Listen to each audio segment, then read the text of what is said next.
let's make some samosas. Now you're going to be deep frying these today, but first we need to make the dough, let it rest, and then we'll make our filling.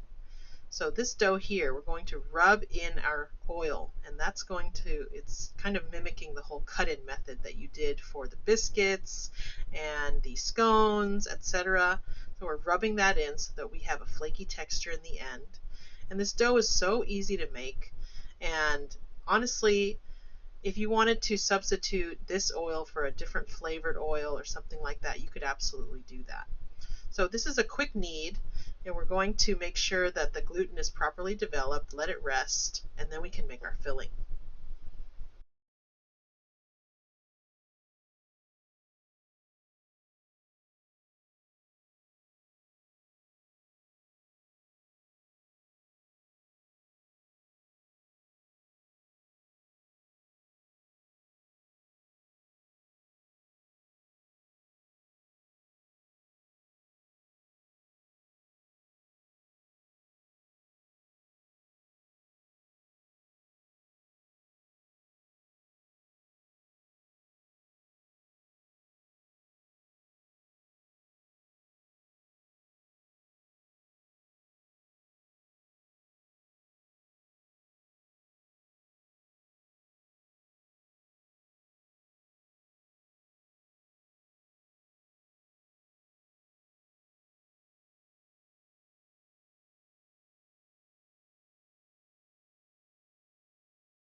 Here we go with our filling. We have already cooked potatoes that have been mashed, and you can rice them if you would like. And what I'm doing right here is I'm just toasting my spices. I want to make sure that they have their aromatics, but also they don't burn.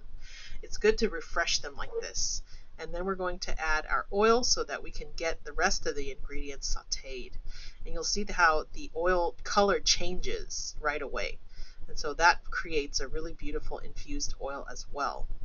The great thing about this filling too is that it's extremely affordable because the bulk of it is the cooked potato.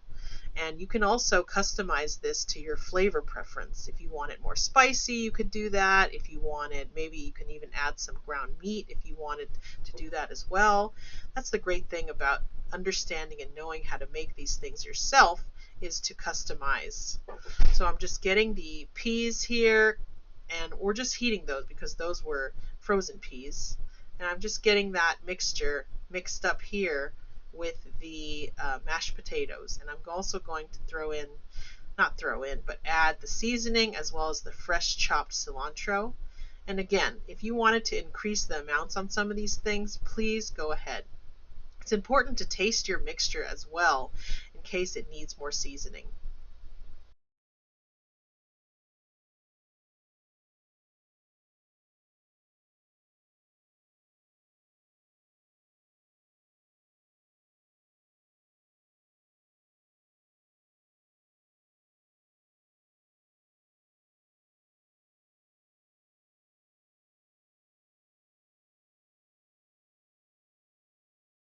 So we'll let that filling just sit on the side, and I have now let my dough rest, and I have divided it into 4 equal pieces. And these are 4 equal circles. And the reason I put them into circles is because we're going to make these into the samosa shape so that we can fold them into triangles. So watch carefully. So I roll this out to about 1/8 of an inch thick into a circle.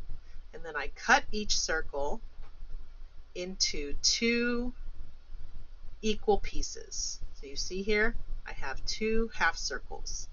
And then from the half circles, I will create the Oh, and you'll see here that I have also divided up the filling so that I know how much to use.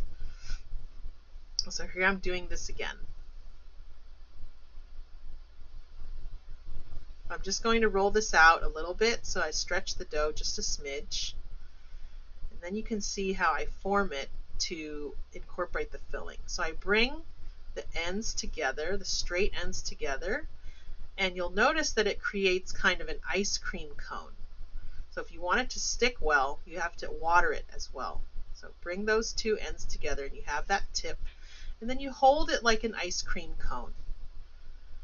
And then once you have that ice cream cone, then you want to put your divided filling into it. And it's important that the filling is not too greasy, because if it's too greasy, it will be difficult to keep that seal. So put that water again, and then make sure that you seal that really well. And if you're unsure about the seal, you can also utilize a fork and crimp it so it's really, really properly in there. That way it won't burst when you're deep frying it. So you just keep on going until you're done with your dough.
Now here comes the best part, the deep frying. So this oil is about at 325 degrees. And the reason why it's on a lower heat is because the deep frying too high for these samosas will get them too dark too quickly, and it won't cook the dough fully. So if you fry it at a slightly lower temperature, you'll be able to do a lower fry and then get that really crispy crust that will stay crispy after it's been sitting out for a little while. So we're looking for that deep golden brown, and as you see here, I'm just moving them around, moving them around.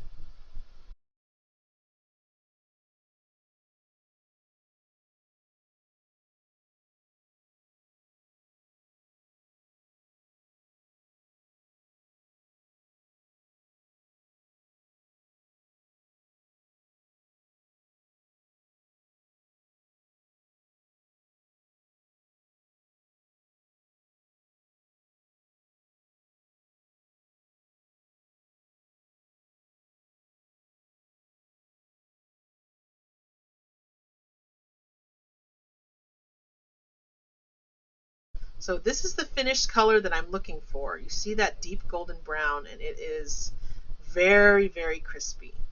So after these have cooled, I want to serve them with a cilantro chutney. And so that recipe you can definitely find online. It's just blended fresh cilantro with some lemon juice, some green chili, sugar, a little bit of salt, and it goes very well with the samosas. But of course you could put anything with it that you would like. Good luck with this recipe.